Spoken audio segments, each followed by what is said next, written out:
All right, Matt, I'll start with the finish there. 3 straight birdies. Yeah. Could you walk us through the emotions of that finish?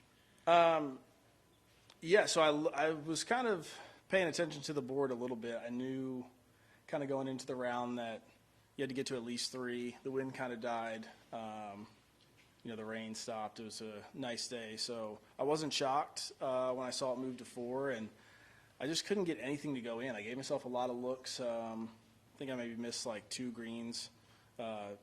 2 or 3 greens, chipped it to a foot or 2 each time, and just couldn't capitalize on my birdie chances, and it was getting kind of discouraging, I guess. And I came down with a few holes left, and I was in the fairway, like the left side of the fairway on 7. Wind was pumping off the left, and I was like, well, this is kind of a shot that I need to hit well, because it's easy to lose it outright into the marsh. And I was on the front fringe and gave it a good run, and it just trickled on by, and I made the comebacker. And that was kind of my first putt I'd made all day. So I was like, okay, now I have a chance, because I knew 8 was gettable and 9 was playing straight downwind. And I hit a good wedge into 8, maybe like 4 or 5 feet. And I was trying not to be nervous because I wanted to play the weekend. My game's been sharp the first couple of days, maybe a couple loose shots like most people in the tougher conditions, but I knew that I was playing well, and so this week was a huge opportunity for me, Monday qualifying, and I just didn't want to let it slip by, but I tried to just tell myself, even if it's meant for you to just play and miss the cut and enjoy this experience, you have to be satisfied with that. And I kind of thought about that as I was walking up 7, and lo and behold, I finished birdie, birdie, birdie. And on 9, honestly, I just played safe off the tee, hit my 5-wood, and had 9-iron. It was humming downwind, and was kind of amped up and airmailed the green, like back fringe, and it trickled back on the green. And I was like, you know what? I'm just going to hit this die speed. Like, I don't want any stress over a putt. And it went in dead center. So it was an awesome finish, an awesome way to finish the day. And I'm just super thrilled to be playing the weekend and just see what opportunities come the next couple of days. How would you summarize what is on the line for you this week and what you're playing for this weekend? Yeah, so I'm a conditional Korn Ferry member. I won an event out there in 2017. I played the 2017-2018 season out here. And I'm, without a doubt, a better player than I was the year I was out here. And the last 4 or 5 years, results-wise, haven't been the best. And it's just been, in that whole time, I've had 2 kids, and we've grown our family, and it's awesome. And with that comes a little bit higher expenses. Traveling, playing the Korn Ferry Tour, and playing average or below average golf is losing you money out there. And so I kind of came into the end of this year going into Q school with an opportunity to get all the way to final stage and even get out here on the PGA Tour with the change in Q school with 5 cards there. So and there was like a 2-week stretch at home where I was just, it felt like I'd lost it. And it was right when I was going to Q school, and I played so poor. And I was like, man, that is, it was just rough to go through that. But I knew, hey, I still have status, could still make something happen. But financially was in a position where, paying bills was going to be almost impossible. So this was getting into the event was an opportunity, but making the cut and making a check,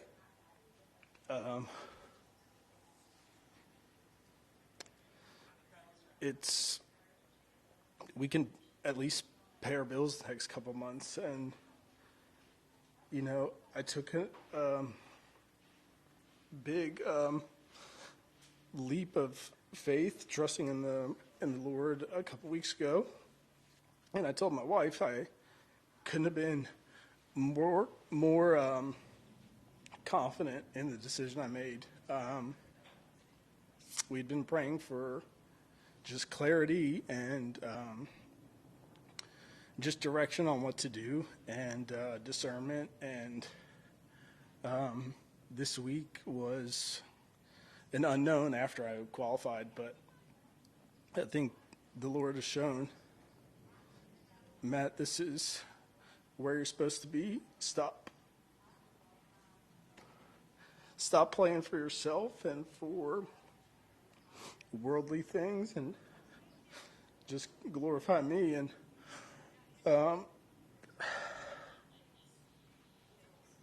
sorry. Take your time.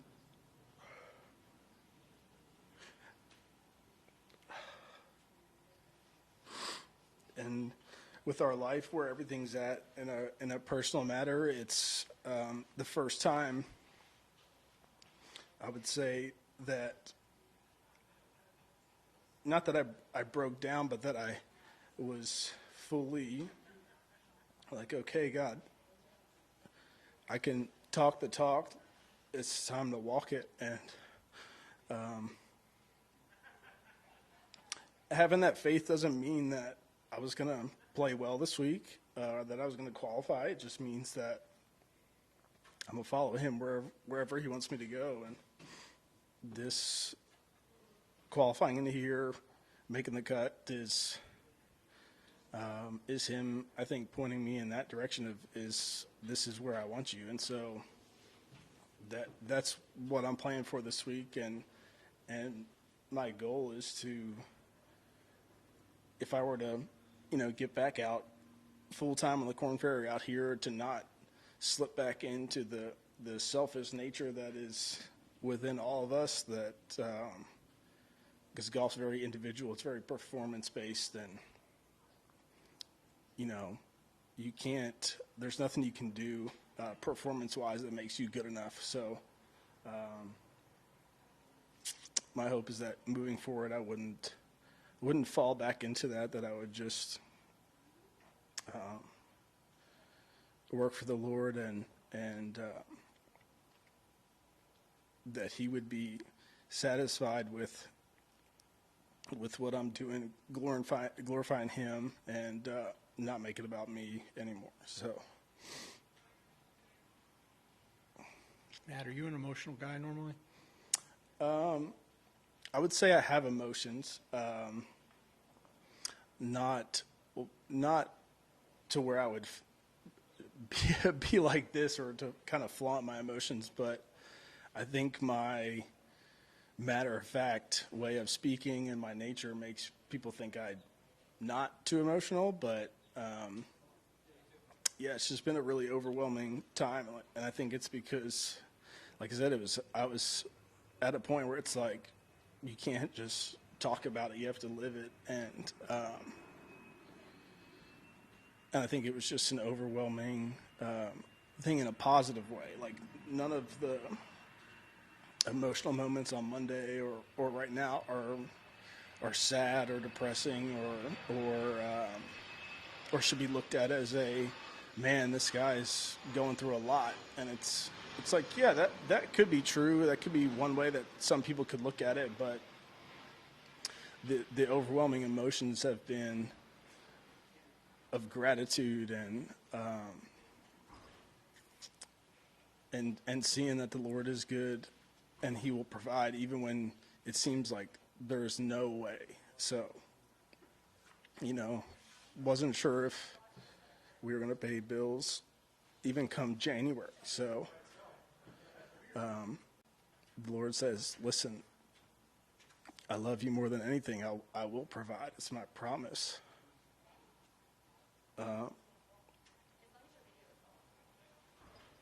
Don't put your trust in stuff here that you see in front of you. So the emotions have been overwhelming because of that. I've seen his promise, and I shouldn't need to see it to know it, but that's how I'm feeling right now.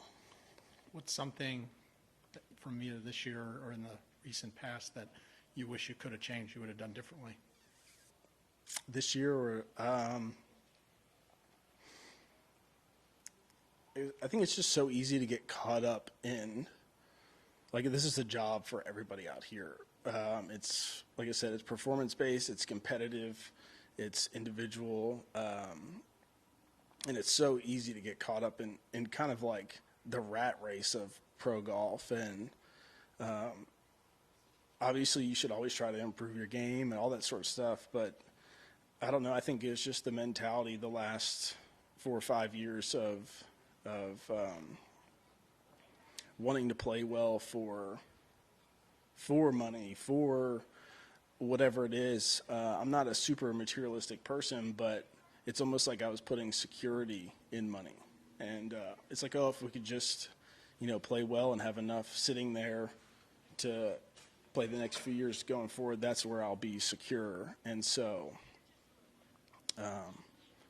security is not in money. And so I think that's the biggest thing I would have changed, is just my outlook on that whole situation, and not caring about that so much. And like I said, knowing that there will be enough to eat, to drink, and to have clothes and stuff like that. And so I think that would be the thing I would change the most, is just being out here and playing, and not being so concerned with what each week or what status on the tour will do for the next however many years, and just still be present, be here in this moment, and just enjoy it. And whatever happens is always meant to happen. It's what's meant to be. And so even if that means winning numerous times, if that means losing your job, it's for a reason greater than you can see at the moment. And sometimes you could be blinded to it because you're so focused on what you wanted, instead of seeing the opportunity that's going to come from it.